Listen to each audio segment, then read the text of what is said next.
Hey everybody, it's Deplorable Bobby here, and this is the way I see it. As you see in the monitor behind me, we're going to talk about Ruth Bader Ginsburg tonight. It's what you don't know, and it's about sex bias in the U.S. Code. She happened to write a paper on that in 1977. It was 277 pages long, actually. But we're going to talk a little bit about her, and but before we get into that, I want to let you know, people, I enjoy doing what I'm doing, and I'm grateful for every subscriber. I'm new at this, so I'm still working on this stuff. I'm trying to figure out my niche and where I belong, and if I belong. But I want to put a special thank out to Atomic News. I did a call in last night on their show, and she was kind enough to give me a plug. I want to thank her for that. Laura, I thank you very much, and good luck in your endeavors leaving Illinois. And the people that saw the video last night that you put out will know exactly what I'm talking about. And I always want to thank Net for Truth USA. Dave has been more than helpful, and he's been really kind to me, and he's helped me a lot. But we have to think about live action and pro-life. Remember those people. Check out their websites and see what they're all about. A lot of good information there about the child abuse and the abortion and all that's going on in our nation. So check out them. It's live action pro-life. So I want to ask you to please subscribe to this channel so that I might grow. If you like this video, I'd like for you to hit the thumbs up, and it'd be a great help to me. And I appreciate anything that you viewers can do for me. And I'll continue to try to bring you information that I think that you want to hear. If you have comments about what you want to hear about, what you'd like for me to report on, then leave comments. My phone number is in my bio, so if you feel like calling me or texting me, feel free, and we can talk about any issue that you have on your mind. But tonight I want to talk about trying to build a channel for voices that can't be heard. For the children that can't be heard. The ones that are missing and trafficked and aborted, they can't be heard. So this channel is dedicated to that. So we're going to get back to RBG because she's right back in the news again. That's Ruth Bader Ginsburg. And supposedly she showed up at the Supreme Court. Maybe she did, people. But we got to look at it like this. It wasn't but just a few days ago she was singing at a play for the notorious Ruth Bader Ginsburg in song. That was a play put on by her daughter-in-law.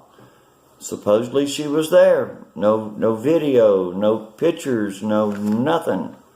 Other than some unknown somebody saying, "Oh, I saw her there, and she was radiant and beautiful." Yeah, right. Okay. So, other than that, she was seen in a gym by somebody, somewhere, sometime. Don't know who it was that saw her there, but there was somebody that saw her in a gym sometime after the Ruth Bader Ginsburg, notorious Ruth Bader Ginsburg in song played. She was seen at a gym. And then last Friday she was seen at the Supreme Court. Still, no one saw her coming, no one saw her going, no one took a picture, there was no news media there. I'm going to tell you, people, something just ain't quite right with this. So I'm going to let y'all think about that. And what I'm going to talk about tonight is I'm going to talk about, she has the ideas of a supreme right-wing liberal. There's nothing in her that is even middle of the road. So I'm going to tell you what she did. She wrote a paper back in 1977 called Sex Bias in the U.S. Code. It was 277 pages. And I'm not going to go through all that. I'm going to make a short video tonight. But I just want y'all to be aware of what she did. She was, you have to understand, she is a cabal operative. You have to understand, Bill Clinton, who works for his wife, Frazzle Rat, she's the one that said to appoint this lady. And I'm going to tell you why Bill Clinton appointed this lady to the Supreme Court. And I'm going to tell you why she was passed. Alright, she penned a paper in 1977, Sex Bias in the U.S. Code. She wanted the age of consent reduced to younger than 12. There is no such thing as child abuse. And then she had the Mann Act. And people, I've got a little thing here I have to flip. My laptop's not working, so I got to grab this piece of paper. I'm going to tell you what the Mann Act was. The Mann Act was put in place by Congressman James Robert Mann. The primary intent of the manuscript, the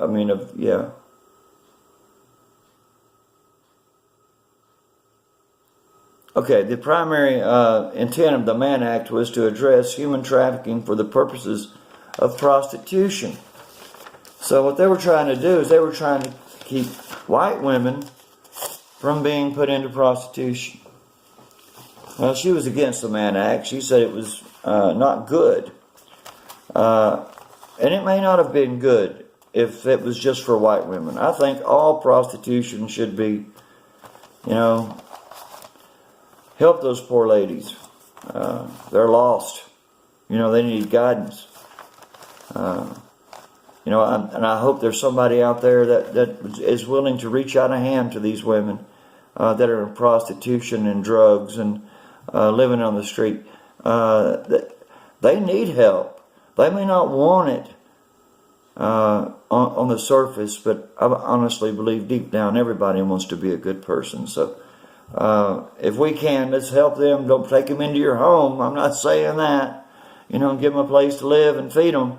But, a little word of encouragement here and there of those people on the street means a lot sometimes. All right. She believed that we should integrate prisons and reformatories, fraternities and sororities. Boy Scouts should accommodate girls, but all of these, the prisons, the boys and girls groups, the fraternities and sororities must integrate, where there is no difference between a sorority or a fraternity, because there are men and women in both of them. And I thought the whole idea was for the guys to have their thing and the girls to have their thing. There's no individuality anymore. They want to take away your total identity, all the way down to your sex. This is crazy, people. Anyway, she wants the Boy Scouts changed to accommodate girls. All right? No boys and girls 4-H anymore. It'll be youth 4-H. The words were changed from